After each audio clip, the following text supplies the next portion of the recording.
Good morning class. आज हम economics में परीक्षा बोर्ड में यूनिट 4 स्टार्ट करेंगे। यूनिट 4 में कुछ आईएमपी क्वेश्चंस पढ़ेंगे हम। फर्स्ट क्वेश्चन है हमारा, what is equilibrium price.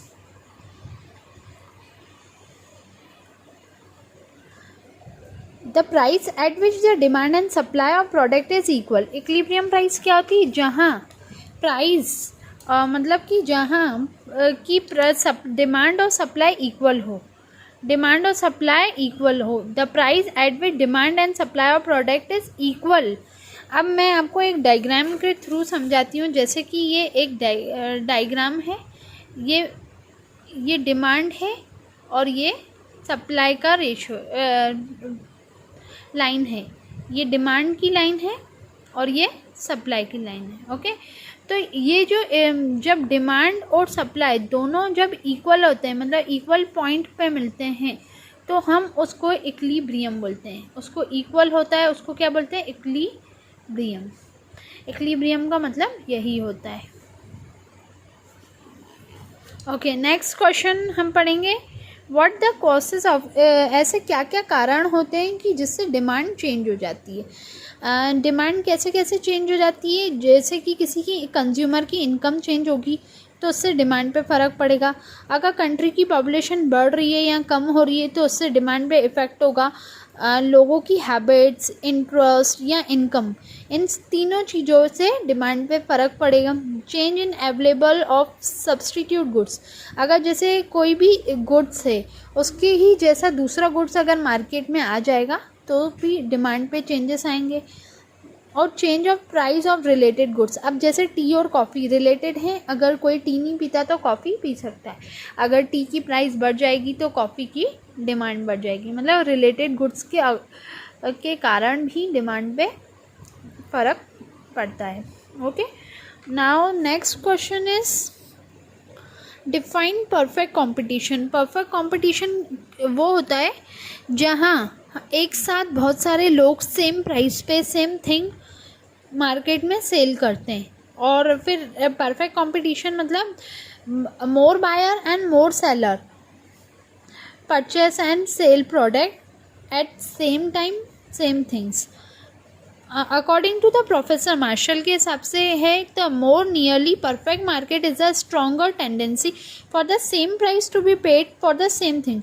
Same price pay और सेम चीज़ों पे और उसी मार्केट में सेम चीज़ों पे माल बेचना है। जैसे आप सब्जी मंडी भी समझ सकते हैं कि 2-4 सब्जी वाले हैं और सब लोग टमाटो ही सोल्ड कर रहे हैं और सेम प्राइस पे, तो ये उनका लक होगा कि कंज्यूमर किसके पास जा रहा है। ओके, तो अब what is market price. Market price क्या होता है? मार्केट प्राइस को शॉर्ट पीरियड प्राइस भी बोला जाता है, जहाँ पर हम डिटरमाइन करते हैं temporary interaction between demand and supply. मतलब कि किसी चीज़ की कितनी डिमांड है और कितनी सप्लाई हो रही है, तो उस हिसाब से उसका मार्केट प्राइस निकाला जाता है।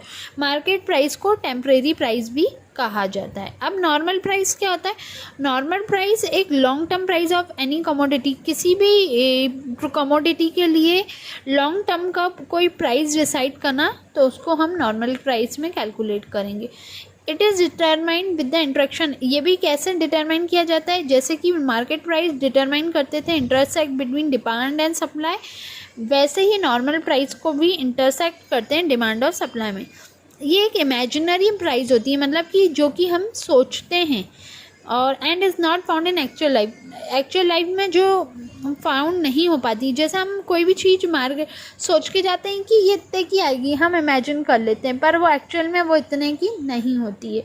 तो सेम उसको नॉर्मल प्राइस कहा जाता है, मतलब जिस चीज़ का अजम्पशन करना। अब परफेक्ट कंपटीशन की डेफिनेशन ऊपर पड़ी थी कि प्रोफेसर मार्शल ने क्या कहा था परफेक्ट कंपटीशन के बारे में। अब हम उस परफेक्ट कंपटीशन होता क्या है वो पढ़ेंगे। ऐसी सिचुएशन होती है जहाँ पे ज़्यादा नंबर्स में बायर और सेलर होते हैं और उनको perfect knowledge about the market, मतलब कि जो ख़रीदने वाला होता है उसको नॉलेज होता है कि मार्केट में कोई चीज़ कितने की बिक रही है। ठीक है। तो उसको परफेक्ट नॉलेज होता है हर चीज़ का। गुड्स आर होमोजीनियस, गुड्स क्या होते हैं, सेम होते हैं। जैसे मैंने तुम लोगों को एग्जांपल दिया अभी, सब्जी वाले एक साथ खड़े हैं और सब टमाटो बेच रहे हैं, मतलब प्रोडक्ट होमोजीनियस है, प्राइस भी सेम रहे हैं। तो इसमें क्या होता है, perfect mobility of the factor of production, one price prevail in the market. एक प्राइस जो डिसाइड हो जाती है मार्केट में वही मार्केट में चलती है। हम कुछ फ़ायदा कमाने के लिए एक्स्ट्रा चार्जेस नहीं रख सकते। ओके, अब है ना, अब ये है what is the effect of large number. ज़्यादा बायर और ज़्यादा सेलर होगा तो क्या इफेक्ट होगा। In perfect competition the number of buyer and seller are very large. Each buyer buy a very small part of the product and is unable to influence the price output or price prevailing in the market. Likewise, the supply of individual seller is very small in comparison total supply, and thus he is unable to affect the price policy of the product alone by changing his supply. Perfect competition में क्या होता है, ज़्यादा buyer और ज़्यादा seller होते हैं, तो क्या होता है कि हर एक जो small part of the product होता है, मतलब वो प्राइस को इन्फ्लुएंस नहीं कर सकते, मतलब कस्टमर को इन्फ्लुएंस नहीं कर सकते, क्योंकि सबके पास प्रोडक्ट सेम है और सबकी प्राइस सेम है। तो क्या होता है, सेलर इज़ वेरी स्मॉल, उसको कंपेयर नहीं कर पाता, सेलर जो होता है वो कंपैरिजन नहीं कर पाता, क्योंकि सबके पास होमोजीनियस प्रोडक्ट होते हैं, and this is unable to affect the price policy. तो ये इसकी प्राइस पॉलिसी को अफेक्ट नहीं करता। अब हम क्वेश्चन नंबर 11 पढ़ेंगे, जो कि मोस्ट IMP है, ये आ भी चुका है 2 बार। ये बोल रहे हैं why there were very few firms in oligopoly market में कम लोग क्यों होते हैं। मतलब यहाँ की जो सेटअप कॉस्ट होती है वो ज़्यादा होती है। यहाँ पे पेटेंट राइट्स मतलब लीगल राइट्स वगैरह होते हैं, लाइसेंस की ज़रूरत होती है, कंट्रोल पूरे मार्केट में रॉ मटेरियल का कंट्रोल होता है, मतलब हर किसी हम मार्केट में रॉ मटेरियल जो ख़रीदते हैं उस पर भी मतलब रेस्ट्रिक्शंस होती हैं। Presence of cut throat competition among firm, जो फर्म्स होती हैं उनके बीच में बहुत कंपटीशन होता है। तो ओलिगोपॉली मार्केट इसलिए कम होते हैं क्योंकि इनकी यूज कॉस्ट ज़्यादा होती है, सेटअप कॉस्ट, इनकी लीगल रिक्वायरमेंट कुछ ज़्यादा होती है। दैट्स वाई ओलिगोपॉली मार्केट बहुत ही कम मार्केट होते हैं। यहाँ पे कुछ ही बायर्स होते हैं और कुछ ही सेलर्स होते हैं। अब हम पढ़ेंगे what you mean by supply. Supply क्या होता है, ठीक है। सप्लाई एक क्वांटिटी ऑफ गुड्स जो कि हमारा मतलब हमारे पास जितना प्रोडक्ट मार्केट में हम सेल कर रहे हैं गिवन प्राइस पे और उस टाइम पर, वो हो जाएगी हमारी सप्लाई। अब इस चैप्टर में से 4 मार्क्स के क्वेश्चंस ज़्यादा आते हैं। तो जो 4 मार्क्स के आते हैं, जैसे ये वाला आ सकता है और हमारा सप्लाई में कुछ इंक्लूड करके आ जाएगा। अब ये प्राइस कंट्रोल भी बहुत बार आ चुका है, तो अपन एक बार प्राइस कंट्रोल पढ़ लेते हैं। Price control means fixation price by law. Price control का मतलब होता है कि कुछ प्रोडक्ट की जो प्राइस होती है वो लॉ की तरफ से फिक्स होती है। अब जैसे मिल्क वगैरह होते हैं, जो डेली नेसेसिटीज़ के जो गुड्स होते हैं उनकी प्राइस गवर्नमेंट सेट करता है। क्यों? क्योंकि जो ये हर एक पर्सन के लिए, मिडिल क्लास के लिए भी है, हायर क्लास के लिए भी है, लोअर क्लास के लिए भी, तो मिल्क सबको चाहिए, तो इसकी प्राइस गवर्नमेंट डिसाइड करता है ताकि ये सब तक पहुंच सके। तो प्राइस कंट्रोल कभी कभी कुछ चीज़ों का प्राइस लॉ सेट करती है। Control price quantity demand is not equal to quantity supply. ये डिमांड और सप्लाई इक्वल नहीं होती है। Price is fix by the government below the equilibrium price. Price क्या होता है, गवर्नमेंट से फिक्स होती है और इनका मेन एम होता है कि हर एक गरीब को भी वो चीज़ मिले। मतलब ज़रूरी नहीं है, मतलब इसका मेन मोटिव ये होता है कि नेसेसिटी मतलब ज़रूरी चीज़ें हर एक गरीब के पास भी पहुँचें। तो इसलिए भले इसकी सप्लाई ज़्यादा होगी पर इसकी डिमांड कम होगी। मतलब ज़रूरी नहीं है कि डिमांड और सप्लाई इक्वल हों। तो ये तो हमारा हो गया what you mean by price control. अब इक्विलिब्रियम प्राइस का मतलब होता है कि जहाँ डिमांड और सप्लाई इक्वल हो और बैलेंस हो, इसलिए सप्लाई इक्वल टू डिमांड लिखा है। एक्सप्लिसिट कॉस्ट हमने पढ़ लिया था। अब हम पढ़ेंगे 19 define monopoly market explain. Monopoly market क्या होता है? Monopoly market is a situation in which there is a single seller और अ सिंगल कमोडिटी। अब मतलब यहाँ पर क्या है, मार्केट में एक अकेला राजा है जो प्रोडक्ट बेच रहा है, तो बायर वो खरीदेगा ही। अब जैसे पूरी मार्केट्स बंद हैं और एक ही मार्केट खुली है, वो ही मिल्क बेच रहा है, तो वो 20 का 30 में भी बेचेगा। जैसे लॉकडाउन चल रहा था तो बाय चांस आपको एक दुकान खुली मिल गई और वो मिल्क बेच रहा था, तो आपको तो मिल्क लेना ही था, तो वो 20 का 30 में भी बेचता है तो आप ले लेते, क्योंकि वो क्या था, उस वक्त का मोनोपोली था। It can be control the supply of goods, तो वो क्या कर सकता था, गुड्स को सप्लाई कर सकता था और प्राइस को फिक्स कर सकता था उस कंडीशन के अकॉर्डिंग, अपनी चॉइस के according.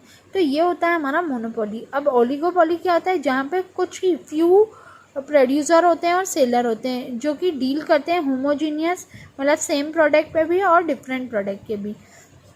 They compromise and form organisation, ये क्या करते हैं, कंप्रोमाइज़ करते हैं और ऑर्गेनाइजेशन फॉर्म करते हैं।